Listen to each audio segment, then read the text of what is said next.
Ready to go, Denise? Hi. Hey, how you doing? All right. Okay.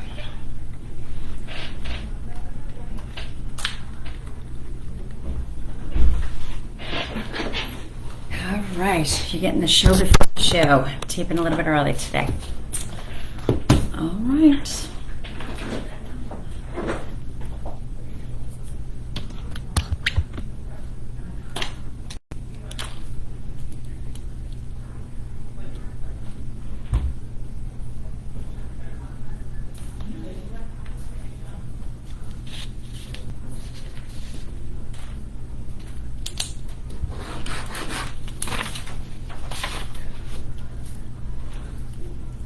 I'm ready when you guys are.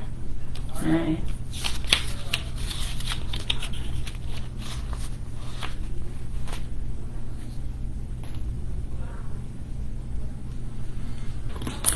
Hi everyone. Thank you for tuning into the Financial Chick Show today on this New Year's Eve. Can you even believe? No, we didn't do that. Your mic is not in front of your face. Oh, I did that good. I told you I should have stayed at my live show because I'm so not ready for any of this. Now I'm on live here and they know what's going on. All right. That's the second time in over 2 years that I did that though, so it's not too bad, I guess, right? It's just a blooper. Okay, take two. Take two. All right. Here's the flubs. Here we go.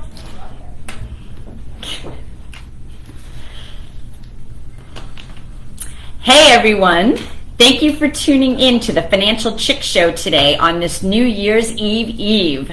I can't even believe that I'm saying that. I don't know where the year has went, and I feel like most of you feel the same way. It's been a little bit crazy, but we're going to jump right in. I can't believe that today is the last business day of the year. So, at this point, if you didn't do everything you needed to do in 2022, basically, from a business standpoint, you're pretty much out of luck. Well, maybe if any banking you can still do. I think most of the banks are open half a day tomorrow. But that's a wrap on that end. And it's only one more day left in 2022. And so who's happy to see this year end? I think everybody is. There were a lot of really good things that happened this year, but there was obviously a lot of anxiety and strife too. So yesterday we had our company luncheon, for Diversified Financial Solutions, and we went down to Reese's 1900 in Patchogue, which is always a great place to go.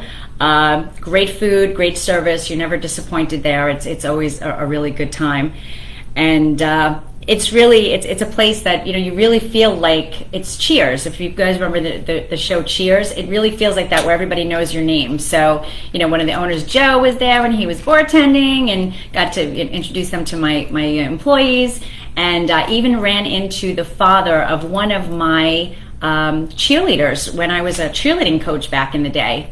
And then before we even went to Reese's, we stopped into the Patchogue Chamber of Commerce and saw David Kennedy, and we were chatting with him. And Midnight on Main Street hopefully is going to be a go. He was a little concerned, again, the anxiety and stress, but this had to do with weather. So tomorrow night on New Year's Eve, it's going to be a little bit crazy, I think. So with the weather, with the rain and all of that. So I don't know what they're going to be doing with that. So he was a little concerned. But I had asked him too, so how did your year go? What was going on with your year? And he too said, I'm so glad that this year is ending. I think we all feel that way. And even at the waitress that we had at Reese's 1900, she said the same thing. She was so sweet, and she was just like, I'm going to be positive and optimistic going into the new year. I think we're just going to kick 2022 to the curb and move on to the new stuff. So I have to concur. I feel the same way with all of these people, and speaking to a lot of people, we're all in the same place. So, not that the silver bullet will be, as soon as the calendar changes or the ball drops, that it's all going to go away and everything's going to be perfect. Let's be realistic about that. However, it always is good to have that new start, to kind of start fresh, whether it be on that Monday or a new year or whatever the case may be. So it is a big time for us to kind of reflect and to decide what it is that we want to do or what we want to achieve or what we want to accomplish in the new year. So that has a lot to do with your financial world. So a lot of things is you really want to go back to basics, and I think a lot of us have gotten away from that. We've been all attached to our TVs with the volatility of the market all year long, and just everything that's going on, all the news and all the negativity, and I could go there, and I may go there in a little bit, but all the negativity and all the stuff that's been going on. But the bottom line is that there are certain things that we can control, and those things that we can control are how we react to things. And with regard to our investing, going back to the basics is just this. Looking at your situation, number one, and I don't care if you have $1 million or if you have negative 100. The first thing that you want to do is take a look at your situation and have a budget. This is an awesome time to do it. You're getting your year-end statements, you're getting your bank statements early in January. Take a look at this stuff. Just don't throw it into the file cabinet or put it into the shredder. Really take a look and see what you have coming in and what you have going out. When you have a good handle on your situation and what you're doing, you have a better outcome. So that's the first thing that you want to do. The second thing you want to do is make sure that you have an adequate cash reserve. Now, what does that mean? It's having money stashed away that you don't have to run and you have to use the credit card. Now, I know many of you out there have probably spent more than you needed to during the Christmas or Hanukkah or holiday season and have those credit card bills, and those are going to be coming in January. Now again, we can't go back, we can only go forward. And the reason I know this is because they said that from last year to this year that Christmas spending or holiday shopping spending was up 7.6%, meaning that all of us out there have spent more money. I'm not sure if I did, but the majority of us have. So with those credit card bills, make sure you tackle those first. But let's go back to the cash reserve. Now, you wouldn't have had those credit card bills if you had maybe a Christmas club, or you just spent with cash, or maybe you are going to get those credit card bills and you have the resources to pay those credit card bills in full. And if you do, congratulations, that's the way it's supposed to work. But make sure you do a budget, create a cash reserve. You want to have that money that's there for opportunities or for expenses that are out of the norm. Whether it be, God forbid, something with the car breaks down, or something in your home, you have a water leak, or whatever the case may be. These are things that invariably, unfortunately, are going to happen. They're just going to happen. It's not something we can avoid. We get lucky most of the time, but a lot of times that's going to be part of the scene. So budget, cash reserve. Oh, and with the cash reserve, with interest rates going up, we have a lot of online opportunities with money markets that are getting anywhere 3 to 3.5%. So if you aren't aware of them, give a call to the office. We can certainly direct you into those areas to help you build that cash reserve. The number is 631-758-8691, or you can reach me at financialchickshow.com. So with that in mind, when you have your cash reserve, we talked about the higher yielding, but you have your money. You really want to have two pieces of that cash reserve. You want to have money that's at the bank for money that you can take ATMs, or you're paying your bills, that residual money that you're kind of just working on week to week, month to month. And anything that's up and above what you need to run the household every single month will go into that secondary cash reserve. So why keep everything at the bank where you may be getting no interest or very little interest? You might as well split that cash reserve and get something on that money. It's money that you worked hard for. You might as well maximize the returns on that. So we talked about budget. We talked about cash reserve. The biggest thing is taking a look at what your goals are. This is a great time. Sometimes we call them resolutions. We can call it that. Call it what you want. But what you want to do is reflect, whether you have a couple of days off maybe this weekend, see what it is that you want to have happen in 2023. It could be the proverbial losing weight. That's usually one of the ones that everybody wants to do. Saving money, whatever it is, but decide what it is that you want to do. But if you're in the saving money category, I'm your financial chick. So look at your retirement plans. The numbers have gone up with retirement plans. You're able to put more money into Roth IRAs now. It's $7,000 if you're under the age of 50, $7,500 if you are over the age of 50. All of our qualified retirement plans or retirement plans at work are going up as well. So take a look at your plans, see what you have going on, and do those increases. And don't be afraid of the market, because especially with your qualified plans at work, you're putting money in every week or every 2 weeks. So you're doing something what's called dollar cost averaging. We don't care what the market's doing. You're putting in, you're buying shares. Some weeks it's going to be up, some weeks it's going to be down, your cost. But that's okay because you have a goal that's out in the future. It's a long-term type of goal. Fund your Roth IRAs. That's another way. Maybe start a college plan for your child. That's the biggest thing. When people get to college, they start scrambling and freaking out. It's better to be proactive instead of reactive. So make it your goal to look at the things that you want to do and then start saving for those things.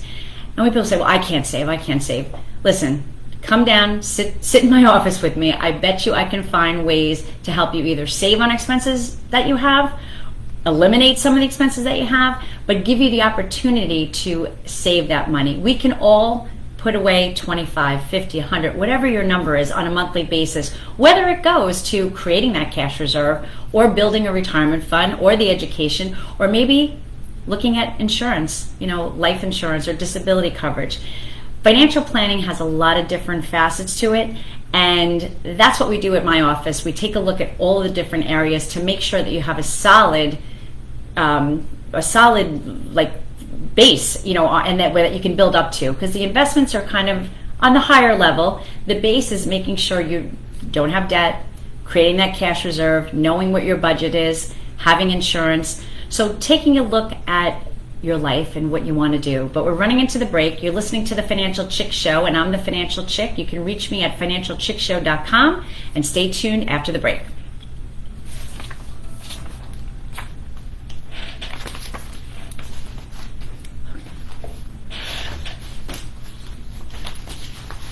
Great job. Oh, thank you. I feel messy, but okay. I appreciate that, darling. You're welcome. All right. You ready to go? I'm ready to roll. Let's do it. Last show of 2022.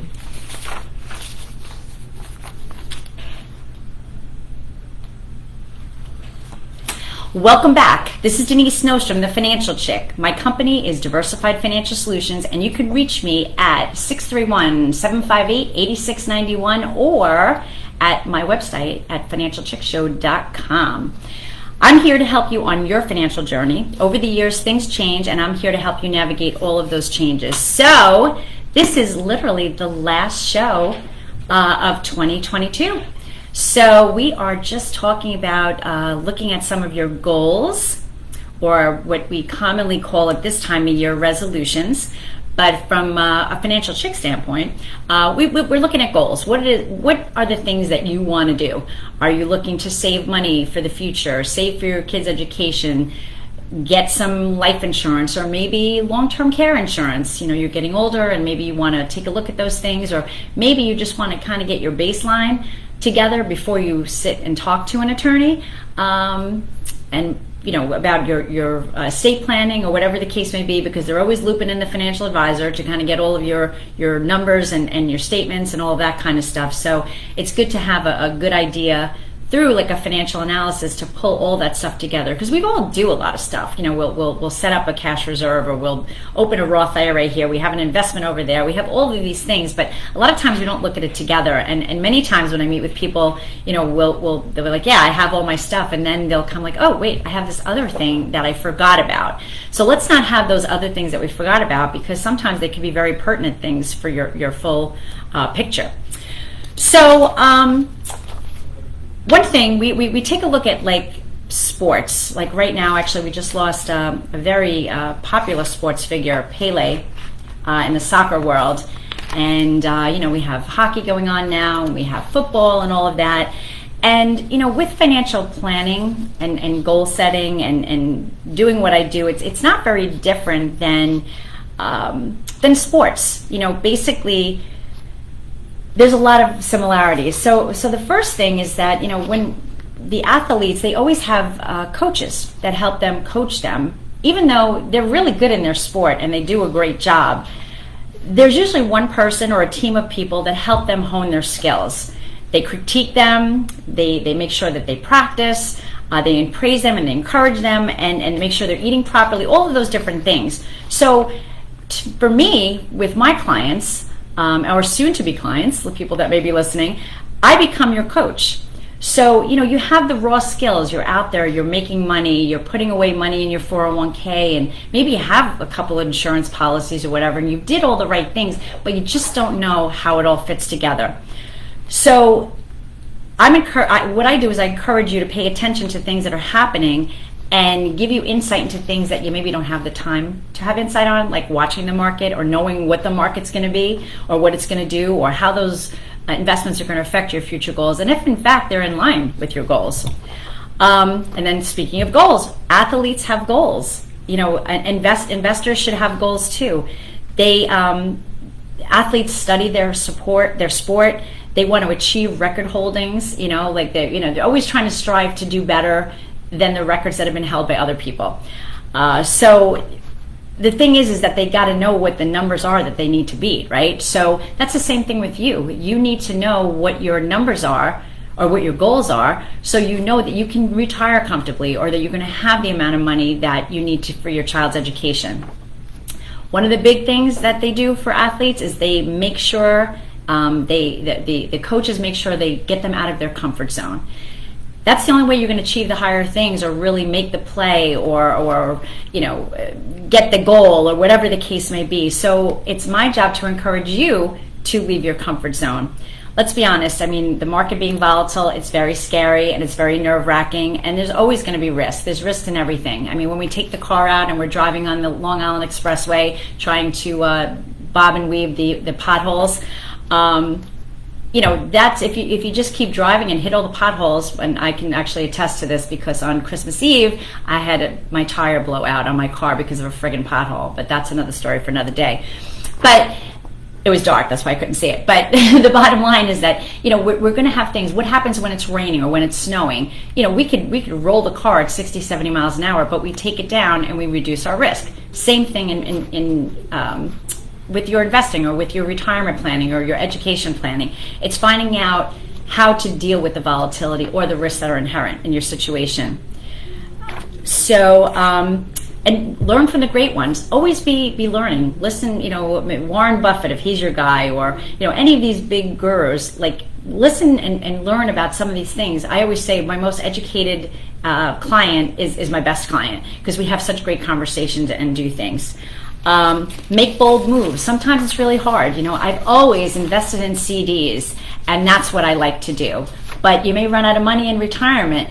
That's the bold move. Listen, get out of the CD. And a lot of times, reasons people don't actually move into or move out of their or make the bold moves is that they don't understand what they're getting into. So with a little education, which is part of what I do, you're going to have a better idea of the investment alternatives that are available to you.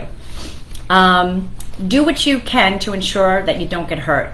That's why do they wear padding, the football players?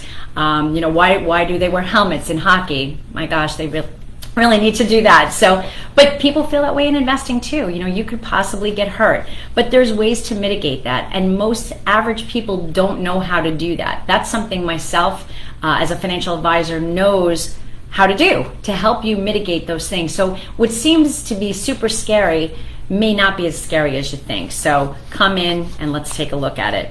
And recognize that you don't have to be an athlete to enjoy the game. So really, instead of playing on the field, sometimes just give it over. And this is something that I do. I know when my computer goes down, man, I'm doomed. It's just something I just can't deal with. So we have people to help us with our computer, right? We have people when the car breaks down. We don't do our own heart surgery. So recognize that you can have and seek out help. And you know what? When you take things off your plate, it just makes you feel so much better too. Stay honest. Basically, with regard to athletes, their performance-enhancing drugs and everything like that, they often feel that they're smarter and they won't get caught. From that standpoint, staying honest with you and I, obviously is being honest with you, but more so with the clients, making sure that you tell me the real situation, the real story. The more that I know, the better information or the better help I'm going to be able to give to you. So I always say, bad stuff in, bad stuff out. So it's really getting that opportunity. And then finally, obviously the better the athlete is, the more they get paid, and the coaches get paid. So yes, I mean, let's be realistic. I do charge for my services, and there is a cost, and sometimes that's an inhibition. Like, oh, I don't want to have to pay for that. Sometimes, when you look at it, it's you get what you pay for, and having that help and that assistance sometimes is priceless, because the mistakes that you make or can make by doing this on your own sometimes isn't worth it and can cost you so much more in the end. So that's kind of really what I'm saying. So let's take a look, at the resolutions for next year and really get things rolling. But I have a few things that I want to leave you, some words of wisdom. One of which, most of our life is spent chasing false goals and worshiping false ideas. The day you realize that is the day that you really start to live. I have a bunch here, and I don't know if I'm going to have enough time, so I'm going to kind of go through these, the ones that I think are good. Nobody is perfect, and nobody is truly happy with their lot. When that sinks in, you are free of comparison and free of judgment. It's truly liberating. This is an interesting one. No one really sees what you do right. Everyone sees what you do wrong. When that becomes clear to you, you will start doing things for the right reason, and you will start having so much more fun. So these are some words of wisdom for the new year. And I'm going to give the last one, which is very interesting and very pertinent to this day and this New Year's Eve. Always, always drink the good champagne and use the things you keep for, quote, best. Tomorrow is guaranteed to no one. Today is a gift. That's why we call it the present. Eat, drink, and be merry, but do it obviously responsibly. But I want to thank all of you for another absolutely fabulous year here, and for tuning into the Financial Chick Show. I just love being with you here, and it ends off my week on my Friday, and on a really positive note. And I want to thank Anthony, my engineer, for making my show sound great, and I want to thank Program Manager David Levenstein for all that you do. Again, I want to wish you all of you and your families, a very healthy, happy, peaceful, and prosperous new year. Take care, be well, do better, and be better, and I'll see you next year.